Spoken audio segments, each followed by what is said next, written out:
Ronaldo? Perdão, estava fechado meu áudio.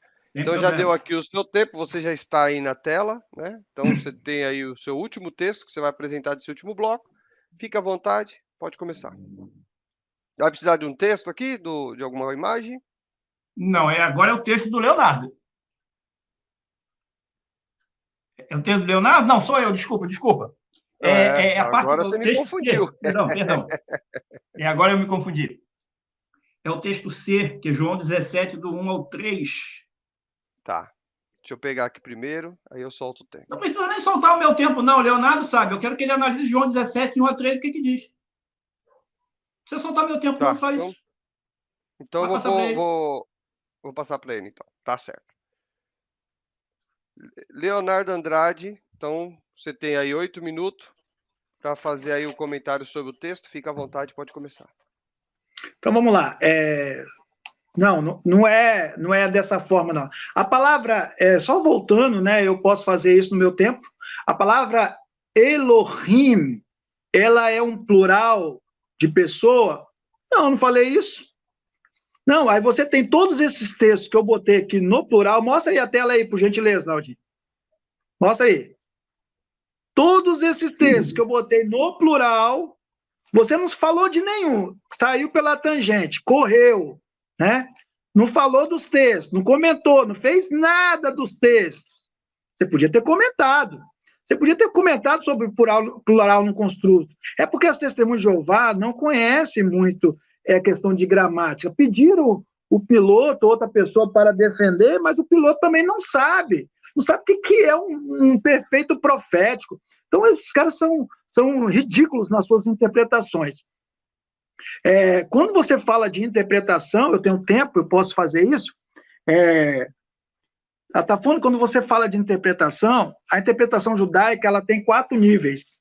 Primeiro, se chama Peshat, né? Primeiro é Peshat, que é o literal. Depois, o Drash, que é a concordância. Tá? Concordância. Antes tem o Remes, né? Tem Peshat, Remes, que é alegoria ou alguma parábola, né? Depois o Drash, que é a concordância de texto, é o que nós fizemos aqui, entendeu? Então você não tem. Primeiro que você não tem, desculpa, com todo respeito à vossa pessoa, você não tem qualificação técnica para avaliar a minha competência nessa área de hermenêutica, né? Então vamos deixar isso para lá. Então vamos lá ao texto. João 17, de 1 a 3, né? O professor Leandro Quadros, ele quando analisa esse texto, ele fala assim, que esse texto é o texto da teologia de um texto só. Sabe por quê? Porque é calçado apenas em um texto. Quando tratamos de hermenêutica nesta ótica, vejamos o que pode acarretar. Olha o que eu escrevi aqui. Judas 1,4 vai dizer assim, porque se introduziram alguns que já antes estavam escritos para esse mesmo juízo, homens ímpios que se convertem em dissolução à graça de Deus e negam a Deus, único dominador e Senhor nosso. Quem é ele? Jesus Cristo. Ou seja, se Jesus é Deus, então Deus não é Deus, Deus antigo não é. Essa é a comparação desse texto que você fez. Vamos lá.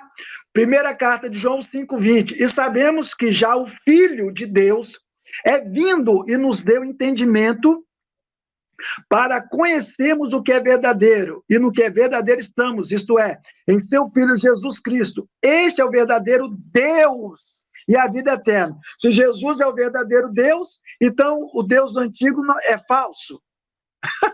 Está vendo que vocês entram por uma ótica totalmente errada?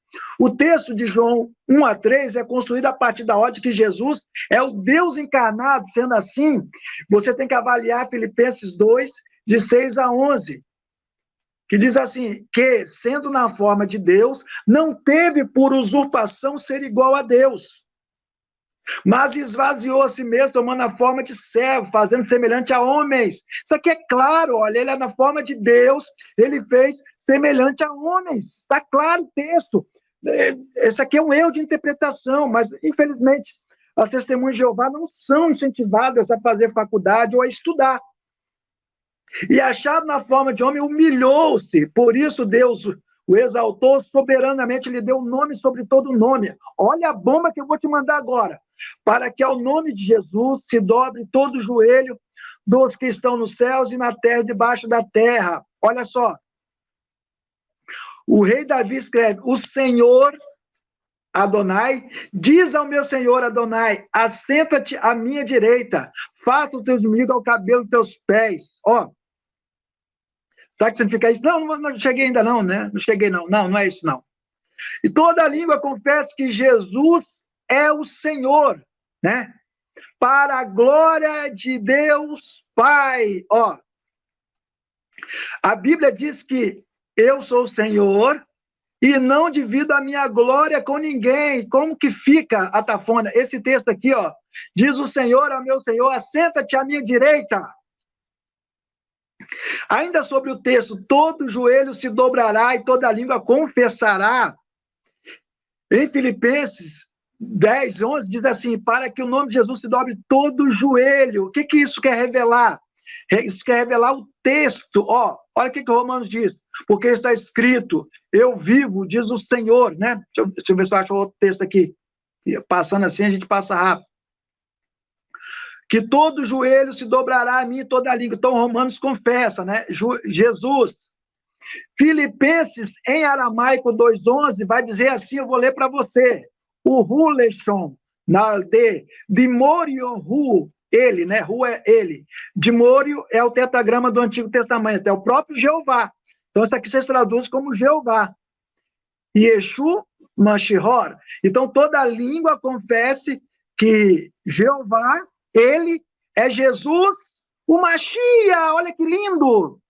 Então, na língua aramaica, está dizendo que Jesus é o Mashiach. E Isaías 45 vai comprovar isso ainda mais. Se eu te provei naquele outro texto, agora eu vou te provar mais ainda. Por mim mesmo tenho jurado, já saiu da minha boca a palavra de justiça e não tornará atrás, que diante de mim se dobrará todo o joelho, e por mim jurará toda a língua. Atafona, eu te pergunto, se você quiser responder na próxima, você responde. Quem é que está falando aqui que toda a língua vai se dobrar? É Jesus ou é Adonai?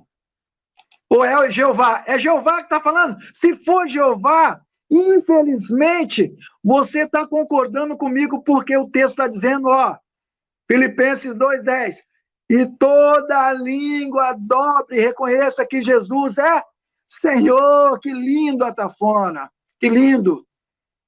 Olha só, a profecia de Isaías 45, 23, é uma promessa do Eterno ao Deus de Abraão, Isaac e Jacó, que todos os dias irão, né, se ajoelhar e reconhecerão a importância do seu nome, pois temos usado no hebraico para jurará toda a língua, é o verbo Lisboa, que significa estar satisfeito, ter abundância. Com certeza podemos afirmar que Paulo está citando o livro de profeta Isaías nas suas cartas. Ó, e tem mais. Em relação a Jesus, o que isso quer dizer? A importância desse verso é que no hebraico a palavra confesse que Jesus é o verbo lehodot, que significa reconhecer. Logo em seguida vemos os termos Jesus Cristo é Senhor. Se você fosse ler em hebraico, ia estar lá, Jesus Cristo é Jeová. Mas como está em aramaico, é Moriô ou Mariá. Tá bom, Arafona? Então, aqui, ó, se você for ler esse texto, eu estou quase te convencendo, já trazendo para minha religião, eu te garanto. Muito bem. Antes de eu passar para o Marcelo Atafona, né, a fazer a participação dele, eu gostaria de pedir para vocês aí que estão acompanhando esse debate, né, que vocês dessem o joinha aí. Eu estou percebendo que tem pouco joinha para quantas pessoas estão assistindo, tanto no canal do Torales, tanto no canal aí do Leonardo Andrade, aqui do Atafona e também lá do professor Kleber Guedes. Então, por favor, pessoal, não deixe de dar o like, tá bom? Dá o like aí, ajuda os canais aí que estão transmitindo esse grande debate. Marcela Tafona, o seu tempo está na tela. Você tem aí 8 minutos para você fazer a sua análise da explicação do Leonardo Andrade. Fica à vontade, pode começar. Mas ele não explicou nada. Eu perguntei João 17, 1 a 3. Ele não leu o texto, ele não disse o versículo 1 está dizendo, o que o versículo 2 está dizendo, o versículo 3 está dizendo. Ele foi para um monte de texto e contou um monte de mentira. Primeiro que ele leu lá Filipenses 2, quando fala lá que Deus o exaltou. Para aí. Se Deus o exaltou, que Deus que exaltou Jesus que é Deus? Já te quebrou aí. Aí diz que Jesus é o Senhor para a glória de Deus Pai. Para aí, tem Deus Pai, tem Deus Filho, tem Deus Espírito Santo. Está vendo como é que você é da Assembleia dos Deuses? Aí você diz que lá é Moriô em aramaico. E daí que aramaico diz?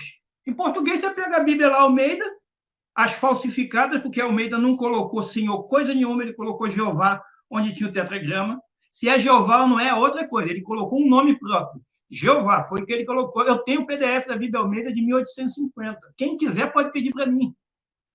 Então você vai dizer, porque lá no aramaico está lá Moriô, que é o Senhor. Fraude igual a que Almeida fez, colocando Senhor.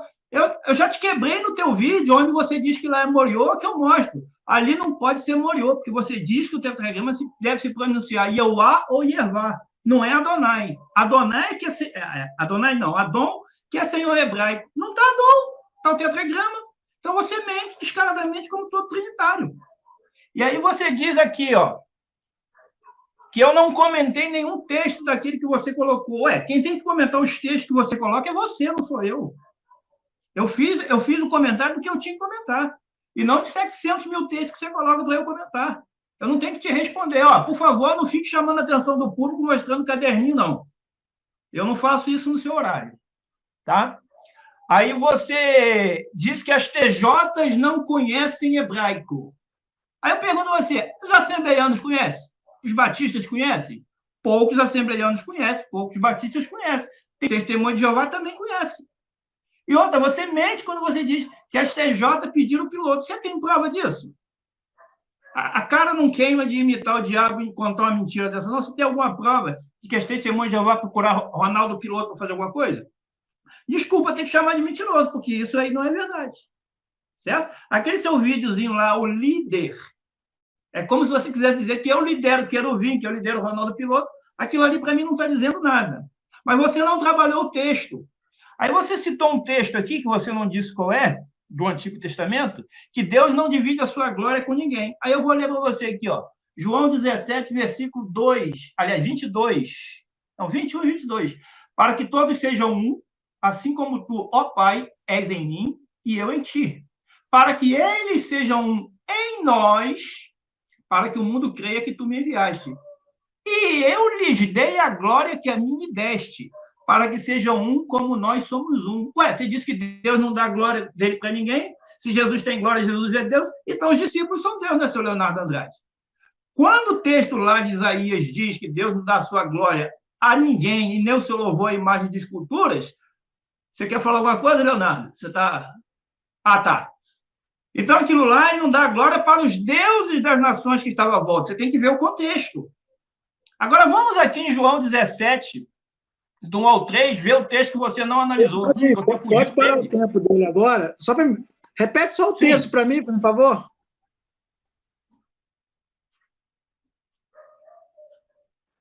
Você repetiu o texto, Marcelo Tafona, que você tinha dito. Não, mas ele não tem que me interromper no horário. Não, o horário é meu, tem que ouvir. Eu parei seu tempo, ele só quer... Não. Ele não vai intrometer no meu raciocínio, não. Pode continuar meu tempo. Eu pensei que foi alguma coisa técnica. Eu também pensei. Ele fala isso na réplica dele. Tá, vai lá. Continua. Pode soltar meu tempo. Então. Aí vamos lá, João 17, do 1 ao 3. Diz assim, Depois de assim falar, Jesus deu as instruções aos discípulos, nós vemos aqui no versículo 33 do capítulo 16. Depois de assim falar, Jesus, levantando os olhos aos céus, disse: Pai, é chegada a hora. Glorifica o teu filho para que também o filho se glorifique. Então, nós vemos Jesus falando com quem? Com o Pai. Por que ele não fala do Espírito Santo? Se é uma pessoa igual ao Pai. Ele sempre ora ao Pai. Aí ele vai dizer: E assim como lhe deste autoridade sobre toda a carne, para que dê a vida eterna a todos os que lhe tens dado. Então, Jesus reconhece que ele tem autoridade para dar vida eterna sobre toda a carne, mas essa autoridade não era dele. O Pai deu a ele essa autoridade. Que raio de Deus é esse, de pessoa divina é essa, Deus Todo-Poderoso, que precisa que o Pai lhe dê autoridade? Então não são iguais coisa nenhuma. Então o texto é claro. Assim como lhe deste, versículo 2, assim como lhe deste autoridade sobre toda a carne, para que dê a vida eterna a todos os que lhe tens dado. Exatamente o que eu falei, quem vai ressuscitar as pessoas é Jesus. Ele foi o primeiro e o último a ser ressuscitado por Jeová. As ressurreições, dar vida eterna, tudo está nas mãos do Cristo, porque a ele foi dada toda a autoridade no céu e na terra. Foi dada, porque ele não tinha. Quem deu, tinha para dar, e quem recebeu, recebeu porque não tinha. Aí vem o versículo 3, e a vida eterna é esta. Agora Jesus vai dizer, o que é a vida eterna? O que está envolvido na vida eterna? E a vida eterna é esta, que conheçam a ti. A ti quem? O Pai a quem ele está orando. Como o único Deus verdadeiro. Ele não disse que conheçam a ti, a mim e ao Espírito Santo como o único Deus verdadeiro. Ele diz que a vida eterna está em conhecer duas pessoas.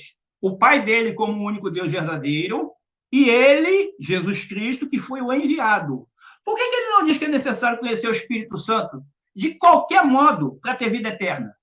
Ele não fala. Aí ele disse assim, o Pai é o único Deus verdadeiro, seria Jesus um Deus falso? Não, não seria Jesus um Deus falso. Porque qual é o termo aí? Monos theos aletinos. Monos pode ser traduzido como único, sozinho, sem ajuda, sem companhia, desamparado. Então, o Pai é Deus verdadeiro, sozinho, sem ajuda, sem companhia, desamparado, não precisa de ninguém. Jesus é Deus falso? Não. Jesus é Deus verdadeiro? Mas não é monos. Porque ele só pode ter autoridade e poder porque ele admite. A vida eterna que ele pode dar é porque o Pai lhe deu. Tudo que ele tem, o Pai lhe deu. Ele não tinha nada. Embora ele seja o principal dos filhos de Deus, ele só tem porque Deus lhe deu. É ele quem diz, eu vivo por causa do Pai. Então, quando você vem e cita aí um monte de texto, aí você diz que o Leandro Quadros disse que é teologia de um texto só. Só se for na cabeça do Leandro Quadros, que não está aqui, mas com todo respeito a ele, só se for na cabeça dele e na sua. Porque a Bíblia tem um monte de texto que fala que o Pai é o único Deus verdadeiro. 1 Coríntios 8,6, Paulo fala isso. Todavia, para nós há um só Deus. O Pai, o Filho e o Espírito Santo? Não. O Pai, acabou. Jesus disse que o Pai procura aqueles, os verdadeiros adoradores, para adorarem a quem? O Pai, não é o Pai, o Filho e o Espírito Santo. Quando você diz lá que Jesus, todo joelho se dobrará e toda língua confessa que Jesus é Senhor para a glória de Deus Pai, já mostra. Deus Pai é um, Jesus Cristo é o quê? Senhor. E se você disser que em aramaico Moriô é o tetragrama, quando você pegar os textos lá que chama Abraão em aramaico de Moriô, você vai dizer que ele é o próprio Deus? Porque lá está Moriô. Quando se trata ele de Senhor, é Moriô, ou não é? Então, você não responde, você não analisou o texto, você foi para um monte de texto e não tratou. Por quê? Porque esse texto arrebenta com a doutrina da Trindade. Se o Espírito Santo fosse uma pessoa igual ao Pai e ao Filho, Jesus diria que conheçam a ti, a mim e ao Espírito Santo. O Espírito Santo Jesus nem cita. Assim como o Espírito Santo não sabe o dia e o fim, assim como o Espírito Santo não conhece plenamente o Pai e o Filho. Pronto! Os três textos que eu apresentei te derrubam. Ok. Deixa eu explicar uma coisa aqui, né? Tafona estava falando, aí ele falou o seguinte, né? Tem alguma coisa para falar, Leonardo? Aí depois o Leonardo falou, por isso que eu pensei que você tinha dado abertura para ele falar, tá? Mas o correto realmente não é interromper de maneira nenhuma quando um estiver falando, porque quebra o raciocínio, isso não é legal. Agora, Não, nesse então, momento aqui que não está dentro do tempo, aí a gente pode perguntar o texto, no caso, entendeu? então eu peço desculpa ao Leonardo, porque foi uma pergunta de retórica e ele interpretou como se eu estivesse chamando ele à fala. Então, me perdoe, Leonardo, quando eu disse que você não tinha direito à fala, você entendeu da maneira que eu não quis dizer, mas o Ronaldo está certo. Fechar meu áudio aqui. O Leonardo Andrade, você precisa da informação do versículo? O Matafona pode te falar agora. Seu áudio está fechado. Eu estava anotando aqui, se ele puder falar o texto aí do... Que ele falou que não recebe... Como é que é? Eu nem lembro mais. Pode deixar. É você que tem que dizer. Você disse que tem o texto lá que diz que Deus não divide sua glória com ninguém, Jesus tinha glória. Você que sabe. Não, você não eu falo o texto. Não, Se se for falar, parafraseou, você que é Isaías, mas você não citou o texto. É você que tem tá que saber, bom. não foi eu que citei o texto. Não, coloca meu tempo. Deixa. Cabeça não Tá bom, é porque eu não 3 quero dizer, não. minutos. Beleza, 3 minutos para tréplica, fica à vontade, mas o Leonardo Andrade está o tempo na tela, fica à vontade, pode começar. Então vamos lá, tipo assim, eu tô vendo que o Atafona já está nervoso, né? Mas teve uma atitude boa agora, uma atitude sóbria, né? De pedir desculpa, porque ele me deu a oportunidade e está nervoso. Mas eu estou vendo que é porque realmente não é fácil, né? Não é fácil lidar com todos esses textos que eu mandei e a pessoa conseguir sair sem se frustrar, né? Eu estou vendo ele está muito frustrado, está difícil, mas vai dar certo. Vamos lá, volta a tela para mim, fazendo um favor, dá para fazer agora a minha análise aqui, por gentileza. Então, aqui você tem, ó, Eloheno. Aqui você tem, ó, serei com Iô, todos sabem que é plural no consulto, plural masculino. Aqui é a primeira pessoa do plural, nós. Elo, eu não falei que Elo, a palavra Elo é uma adaptação para Deus. Seria força. Então, o que isso quer dizer? Forças ou autoridades. Dentro desse sentido. Forças ou autoridades. Aqui nós temos de novo, e, lo, re, né? Aqui é uma vogal longa por posição, você só lê o E com acento, né? Elohê. Aqui também plural masculino. Então, o que isso quer dizer? Que Elohim não pode... tem gente que fala assim, Elohim não é plural. É plural por quê? Porque o Elohim é absoluto, e aqui é construto. Entendeu? Então não tem como fugir disso. Outra coisa que eu ia falar, quando você pega todos esses textos, Gênesis 1, Gênesis 26, 1, 26, 3, 22, 11, 7, Gênesis 35, 7, Deuteronômio 6, 4, Eclesiastes 12, 1, né? Isaías 54, verso 5, todos esses textos afirmam categoricamente que Deus como um ser plural. Deixa eu botar a tela aqui de novo. Bota a tela aí. Não, de rapidinho, tem que ser rapidinho. Minha tela, só eu. Aí, Bota eu na tela, meu filho. Meu tempo tá passando aí, Aí. Sabe o que é isso aqui, Cadê? É o Zohar. O Zohar, aqui eu vou ler para você na página 90. O ancião de dias é conhecido como a face grande, que é composta de 3 naturezas ou princípios superpostos. Sabe quem é esse ancião? Que só pode existir Deus por meio de Deus da face grande. Esse aqui é o próprio Deus. Está aqui, no Zohar. Tá bom? No Zohar está dizendo que Deus tem 3 essências. Maravilha. O Leonardo Andrade, você já está na tela, né? Então agora você vai continuar. Só um toque, né? Que a sua imagem está saindo pelo celular e não pelo computador. Você está apontando para o computador. Tem hora que eu dou uma... Então você tem aí 1 minuto para você apresentar o seu texto que vai fazer parte da sua pergunta, da sua participação nesse momento, tá? Só o seu texto. Fica à vontade, pode começar. Beleza. O texto que em xeque agora que eu vou colocar para o Atafona é mais uma pedra pesada na cabeça das testemunhas de Jeová. Com todo respeito, claro, tá? Não quero ser aqui leviano de forma alguma. Aliás, esse debate eu quero agradecer ao Atafona, entendeu? Pela postura, entendeu? Alguns aqui no site não têm a postura, né? No chat, né? Como ele, mas ele foi bem cordial. Então, o texto que ele vai avaliar, ele já sabe que é o texto de Oséias 1, verso 7. Oséias 1, verso 7. É isso. Maravilha. Marcelo Atafona, vai precisar de pôr algum texto? Vai lá no comecinho, a partir do 1. Tá. Segura aí que eu estou puxando aqui.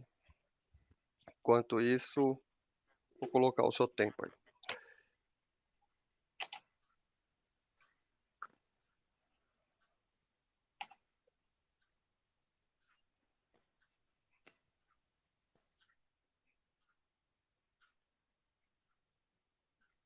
Então, eu e o Leonardo, enquanto não tem aí, não vou falar nada do texto ainda não.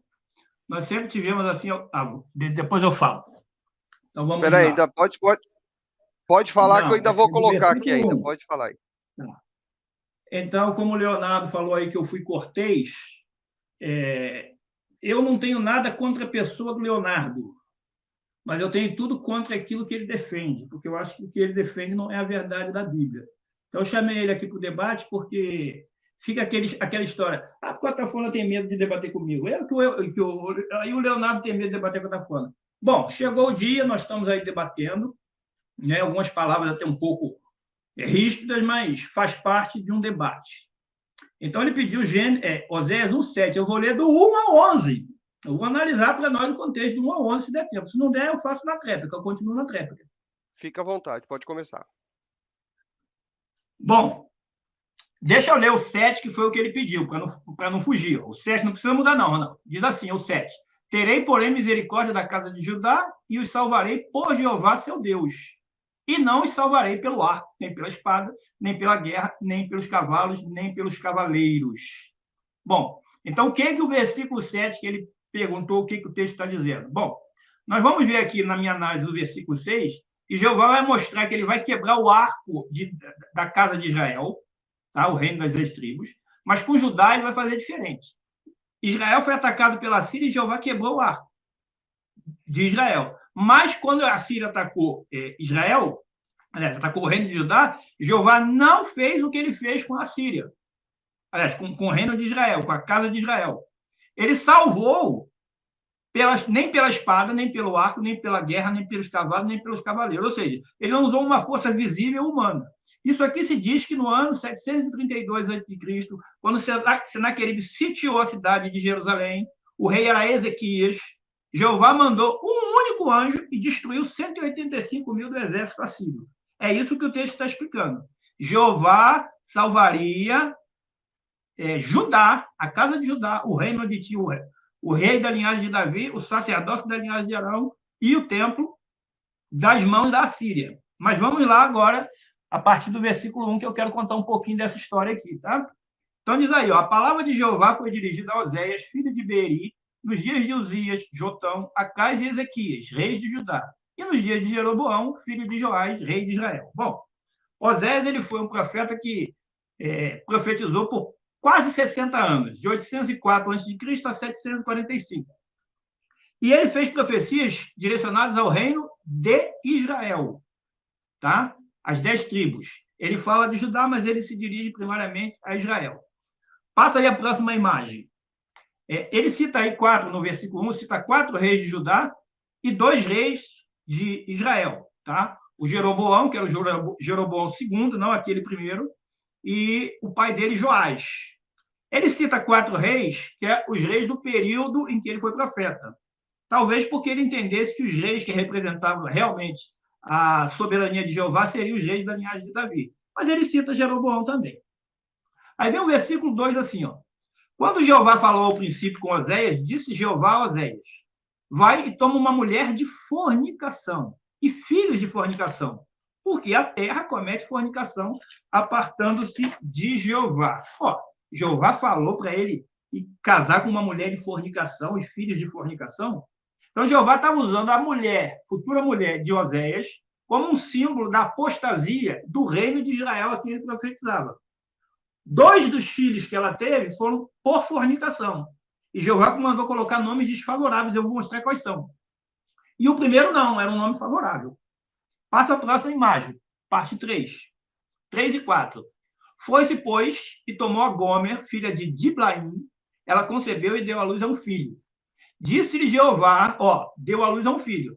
Disse-lhe Jeová, põe-lhe por nome Jezreel, porque ainda por um pouco de tempo eu visitarei o sangue de Jezreel sobre a casa de Jeú e farei cessar o reino da casa de Israel. Bom, então, ele se casou com Gomer, ela teve um filho, Jeová disse, coloca o nome de Jezreel. Aí ele vai, coloca esse nome de Jezreel, e Jeová diz que iria fazer o quê? No versículo 4, ele iria visitar o sangue de Jezreel sobre a casa de Jeú. Por quê? Porque Jeú matou Jeorão, filho de Acabe, que morava em Jezreel, mas ele não acabou com a idolatria da adoração dos bezerros que tinha lá em Jezreel. Então, ele foi culpado de sangue. Jeová disse que iria vingar e acabar com a dinastia de Jeú, a casa de Jeú. Isso aconteceu quando Zacarias, trineto de Jeú, foi morto por Salum e se tornou rei. Então, Jeová vingou. Isso não tinha nada a ver com o Jezreel lá do tempo de Acabe. Aí passa agora o versículo 5 e o versículo 6. O versículo 5 e o versículo 6. Ele vai dizer assim, ó: naquele dia quebrarei o arco de Israel no vale de Jezreel. Perdão, vamos ver aqui o 4. Não, 3 e 4. O 4. Disse-lhe Jeová, põe por nome Jezreel, porque ainda por um pouco de tempo visitarei o sangue de Jezreel sobre a casa de Jeú e farei cessar o reino da casa de Israel. Aí vem o versículo 5 que diz: naquele dia quebrarei o arco de Israel no vale de Jezreel. Como é que Jeová quebrou o arco de Israel? O arco ali significa a potência de guerra. Jeová quebrou esse arco quando ele permitiu que a Síria levasse o reino de Judá, ou melhor, de Israel, ao cativeiro no ano 732. Aí vem o versículo 6. Ela tornou a conceber e deu à luz a uma filha. Disse-lhe Jeová a Oséias, põe o nome de desfavorecida, porque não tornaria a ter misericórdia da casa de Israel, para que eu lhes perdoe. Então, a filha que ela teve, que aí já era uma filha de fornicação, que era a desfavorecida, Jeová disse que era um exemplo que Jeová não teria misericórdia com a casa de Israel. Em 732 a.C., Jeová permitiu que a Síria levasse ao cativeiro o reino de Israel, de 10 tribos, quebrou-lhe o arco, porque não permitiu que eles resistissem, e aí ele deu fim ao reino de Israel. Aí vem o versículo que ele perguntou, o 7. Terei, porém, misericórdia da casa de Judá. Por quê? Porque a Síria também atacou Jerusalém. Ela também sitiou, era o rei Ezequias. E aí o que Jeová fez?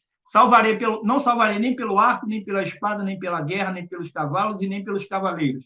Como eu já disse, segundo Reis,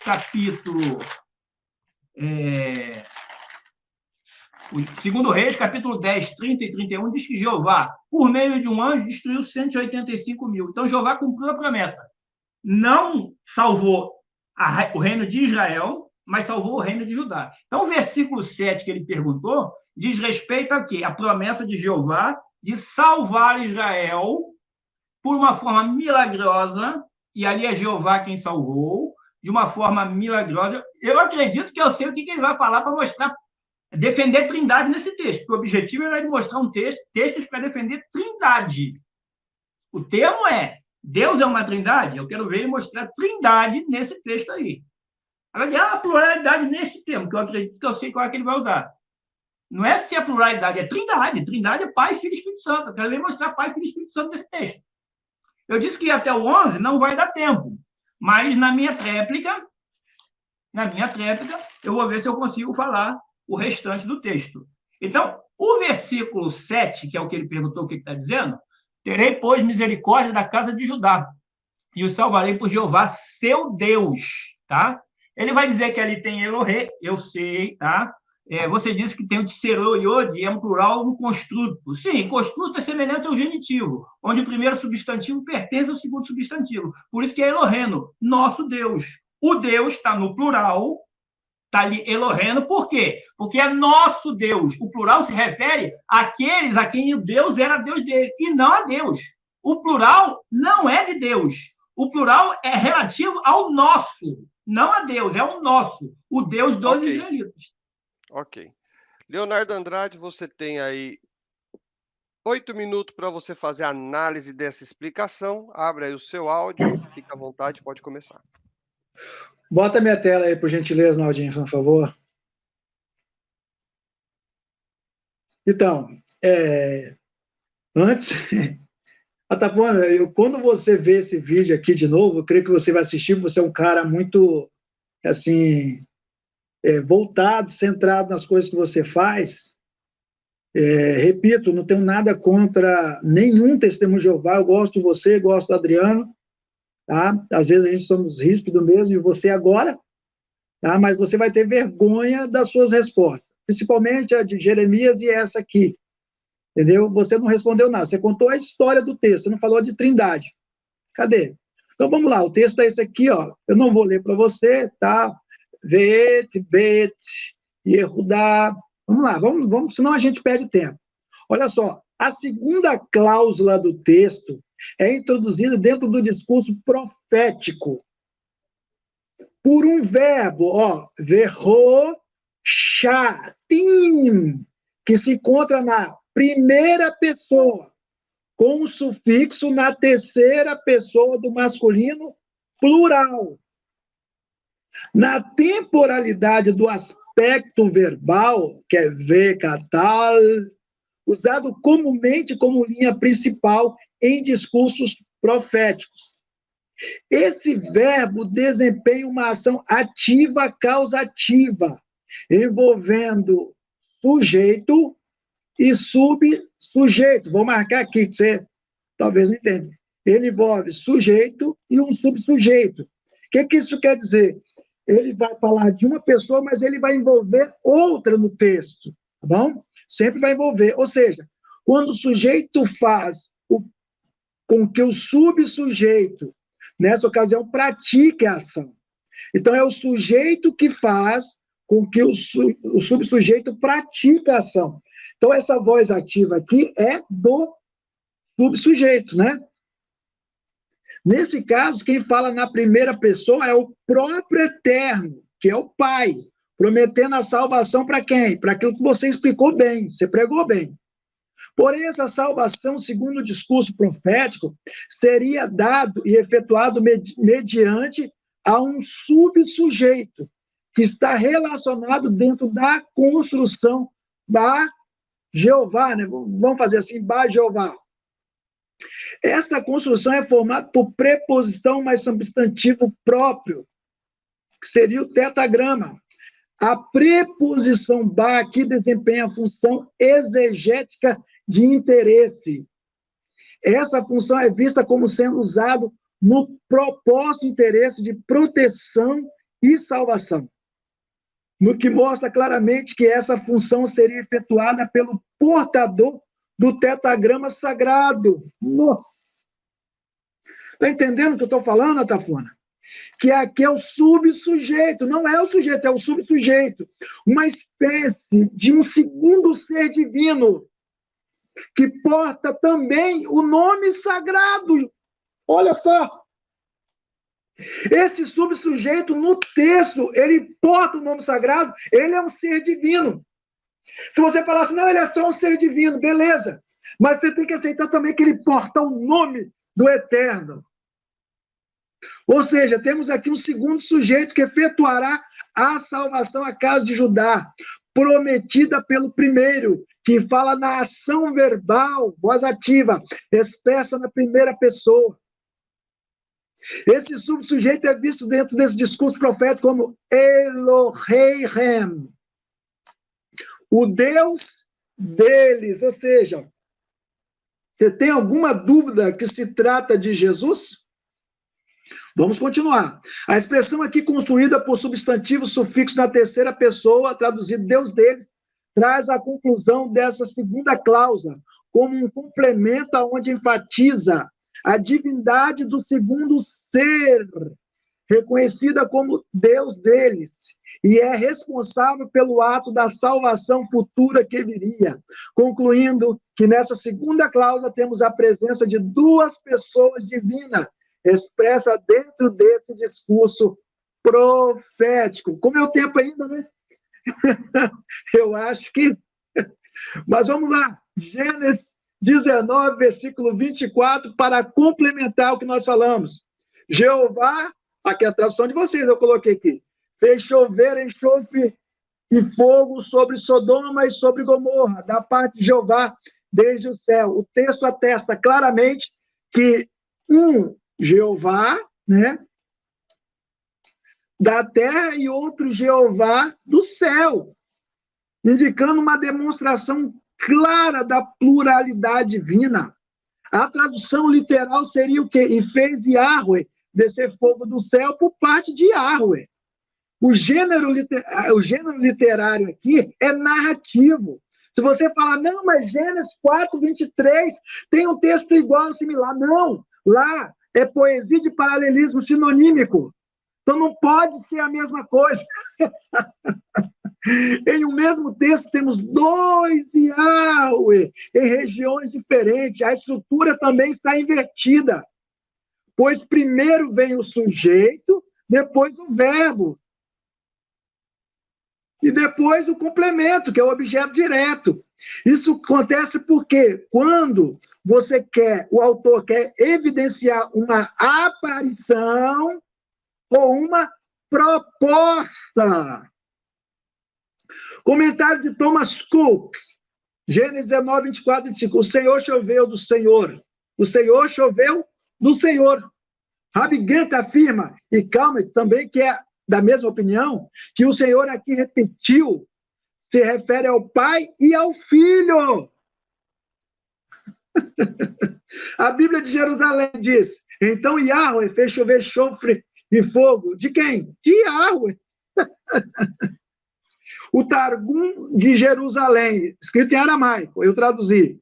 E a palavra do próprio Senhor fez descer sobre o povo de Sedom e Amora as chuvas drásticas que puderam esperar arrependimento de março ou peia. Mas quando viram as chuvas de graça, disseram, portanto, nossas más obras não se manifestam diante dele. Ele se virou, então, e fez descer sobre elas betume e fogo diante do Senhor dos céus. Torá, que é essa azulzinha aqui, ó. Essa azulzinha, precisa tirar negócio, não. Essa azulzinha aqui, ó, é aí, ó.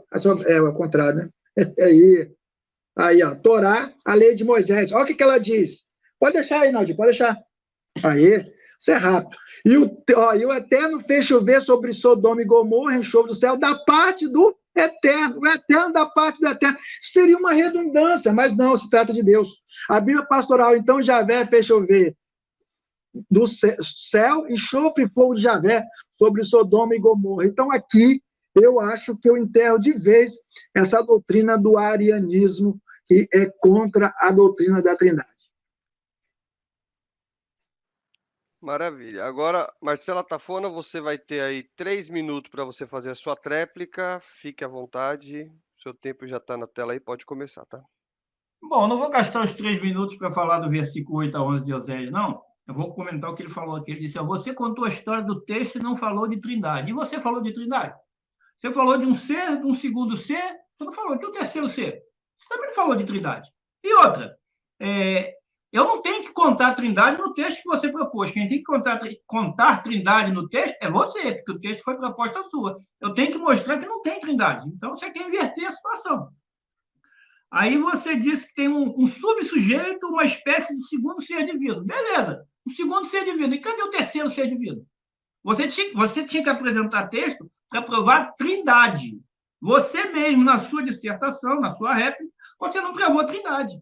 Aí você diz que Elohim, o Deus deles. Sim, Deus deles. Está no construto também, ou não está?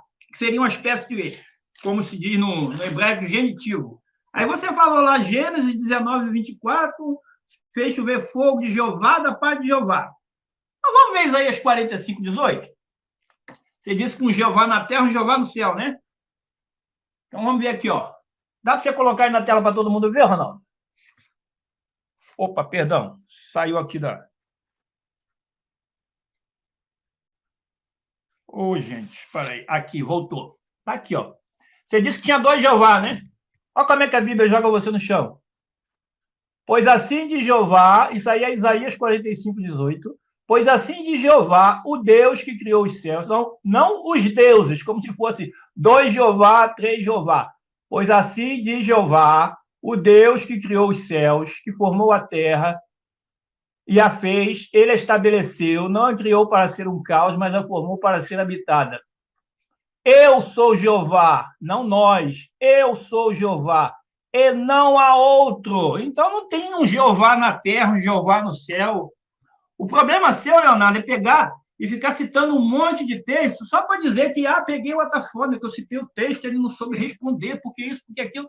A proposta foi trabalhar o texto proposto. Você mesmo trabalhou o texto proposto, você disse o que você quis dizer, mas você mesmo, as pessoas vão poder ver que você fala ali de duas pessoas. Então, seu texto não pode trabalhar com trindade. Você tinha que mostrar textos para defender trindade. E você, nem no texto de João, aliás, de Apocalipse 1, 17, quando você quis mostrar que Jesus era o Jeová do passado, não que Deus é uma trindade.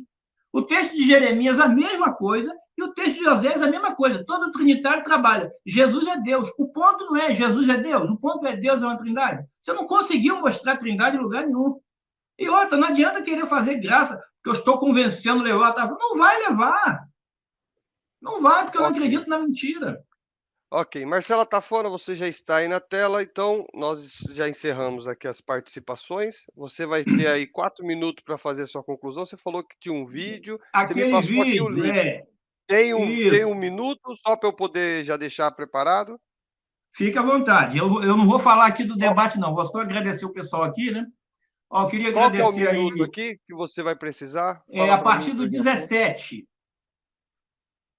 Tá? Então, agradecer o pessoal que está aí no chat, que está privilegiando aí o debate, assistindo. Raciocinem, voltem depois no vídeo, ouçam bem o que o Leonardo falou, ouçam bem o que eu falei, tá? Pesem bem. Quero agradecer o João Pedro Torales, que se dispôs a transmitir, e outros que talvez estejam transmitindo que eu não sei, tá? Então, agradecer a todo mundo e agradecer ao Leonardo, porque aceitou. Eu brinco aí com o Leonardo, chamando ele de Leão da Montanha, porque quando nós marcamos lá a primeira vez, ele teve os problemas dele de saúde, ainda bem que ele não infartou hoje, né? Que ele já infartou 5 vezes, e ainda bem que ele não infartou, né? Espero que depois ele não infarte. Então, agradecer ao Leonardo, as brincadeiras que eu chamo ele de Leão da Montanha, não tem problema, ele mesmo não liga para isso. Tem gente que acha que eu estou sendo ofensivo. Inclusive, quando eu conversei com ele para nós fazermos esse debate que seria em 2 dias, eu mandei para ele um link lá do pastor Mauro, que o nome do link é Quem é o verdadeiro Leão da Montanha? Ele até brincou comigo, pô, mas o Leão da Montanha sou eu. Então, entre eu e ele, eu chamo ele de Leão da Montanha. Ele não se sente ofendido. Chamo ele de Dr. Stente, ele sabe porque também não se sente ofendido. As nossas divergências estão no campo dos raciocínios. É isso que eu quero deixar claro aqui. Bom, agora pode soltar o vídeo, é a minha conclusão, né? Meus 4 minutos. Deixa de soltar que eu começo a falar. Eu vou colocar com o áudio, que eu tinha esquecido de selecionar aqui o áudio. Sem problema. Então, por isso que eu tirei, mas eu já vou colocar agora. Só pode soltar então, né? Pode. Tá. Não, solta o meu tempo, depois você solta o áudio, que eu quero falar um pouquinho antes. Então, quando eu disse que eu ia passar um vídeo de um professor, é o professor Euler Lopes, que é outra pessoa que eu também não tenho contato com ele, mas pessoalmente não tenho nada contra, até porque não conheço. Esse vídeo aí foi no dia 22 de abril que ele participou do canal do Isaías Navi, e ele falou sobre hermenêutica, e ele disse de uma sigla, OICA, Observação, Interpretação, Correlação e Aplicação. E o senhor Leonardo Andrade, lá em Apocalipse 17, aliás, 1, 17 e 18, ele relacionou o texto de João, de Apocalipse 1, 17, com Isaías 44, 6, para dizer que Jesus é o Jeová, porque é o primeiro e o último. Solta o texto para ver a lambada. Pega esse livro aí, Leonardo, lá para o Euler, que faz parte da liga lá. Pode soltar o áudio. Trinitário, de calvinista, não calvinista e assim por diante. Então, eu prefiro manter o texto. É mais da frente, mano. Mais à vontade do que isso, e não exponho a minha crença pessoal particular, porque ela também não... Projetei de 2016, na época... Isso, pode deixar. Pode deixar aí.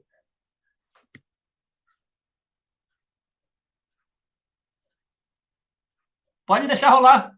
É direcionada pela crença teológica, por uma linha teológica que não pode não respeitar muito aí as regras gramaticais, né?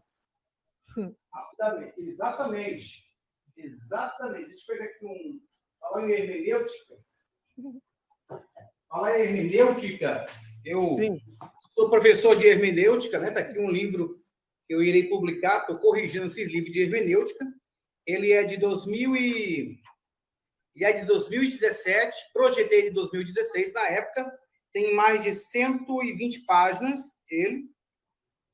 e vi que, dentro da área da hermenêutica, também podemos errar a partir de alguns pressupostos da própria hermenêutica, da primeira regra, segunda regra, o Leonardo fez. Cuidado, a gente pode olhar um contexto de forma que a gente possa construir esse contexto e o resultado vai sair de acordo com o que eu construí e não de acordo com o que, de fato, o texto está dizendo. Então, a hermenêutica... Apocalipse 17, Isaías 44. Tem que ser até mesmo melhorada, e hoje eu não sou mais necessariamente um professor necessariamente de hermenêutica, eu sou um professor de exegese também, que abarca a hermenêutica de forma mais diferenciada, porque esse negócio de o versículo aqui, paralelo a isso aqui, dentro da... Aí, Leonardo, existe um processo hermenêutico chamado OICA. OICA. São siglas dentro da área da hermenêutica que indica observação, interpretação, correlação e aplicação. Quando fala, por exemplo, de correlação, um texto correlato a outro texto, a pessoa tem que saber exatamente se os assuntos são os mesmos ou está acontecendo uma forçação de barra para que o texto diga aquilo que eu quero que ele diz, ou quero que ele afirme ou diga, entendeu? Então, tem que tomar cuidado com o processo, porque esse processo pode gerar uma interpretação errônea, errada, e vai cair, claro, em heresia, né? Então, parou, tá bom aí. Então, foi isso que o senhor Leonardo fez. Ele pegou o primeiro e o último de Apocalipse 17 e aplicou em Isaías 44, 6. Os contextos são diferentes, não falam a mesma coisa. Então, você é um herege, que você aplicou uma correlação que não tem nada a ver uma com a outra. Simples assim. Ok. Leonardo Andrade, você vai ter aí 4 minutos para você fazer a sua conclusão. Você fica à vontade aí, pode começar. Pode abrir o seu áudio. Então, pessoal, nós vemos o desespero da Tafona, né, em querer mostrar algo, né? Ele mostrou um vídeo aí do professor Euler, que não diverge nada daquilo que eu falo. Eu sou professor também, ó o livro aqui. Cadê? Aqui, ó. Hermenêutica, Leonardo Andrade. Eu escrevi para várias instituições, só que esse aqui já estava mais perto. Aí eu vou ler para você que na página 28 tem um método analítico. No método analítico, você faz o quê? Observação, interpretação, correlação. O que é correlação? É a junção de várias passagens relacionadas ao texto em questão. Beleza, isso aqui é uma. Aqui no início desse livro, eu falo sobre o... Travou aí não, né? Não. Eu falo sobre o Pardês. O que é o Pardês? É o método judaico de interpretação. Então, ele falou que não existe. Então, toma aí que é de graça. Que é o Peshat, que é o método literal, Remes, alegoria, parábola, Drash, que é concordância do texto. Todo judeu vai fazer isso. Então, você pega o comentário de Rashi, vai ter concordância de texto. Então, ele falou que não existe. É porque eles não estudam, as TJ não estudam hermenêutica, não sabe o que é isso.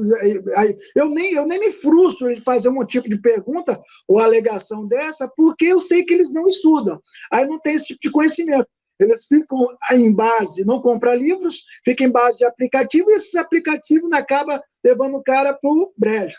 Olha só, esse outro livro aqui. Esse outro aqui, ó. Kenneth Bale, com D.A. Castle, D.A. Castle, né?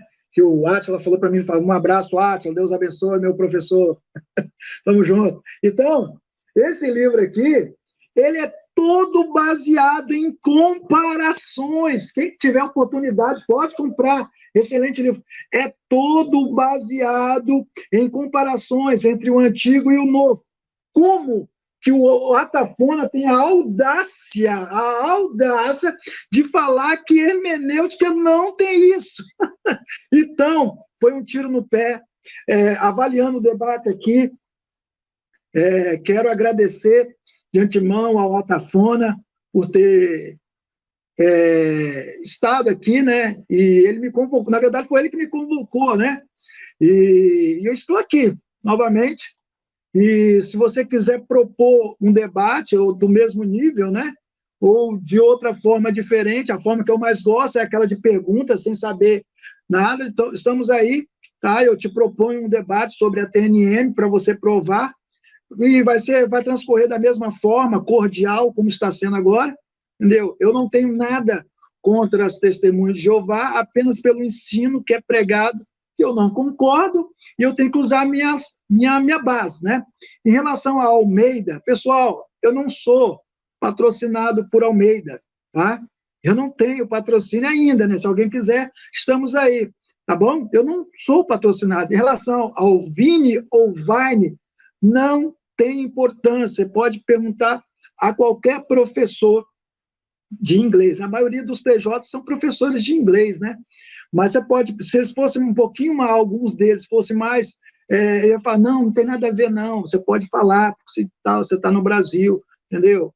E, às vezes, nome próprio, não se usa isso, mas não tem problema, né? Eu vou seguir o que eles me solicitaram, é Vine, então vamos lá. Entendeu? Em relação ao doutor Stent, eu não ligo mesmo, é um gesto de amizade, considero a Tafona demais, e Deus abençoe o conhecimento dele a cada dia. Tá certo, então...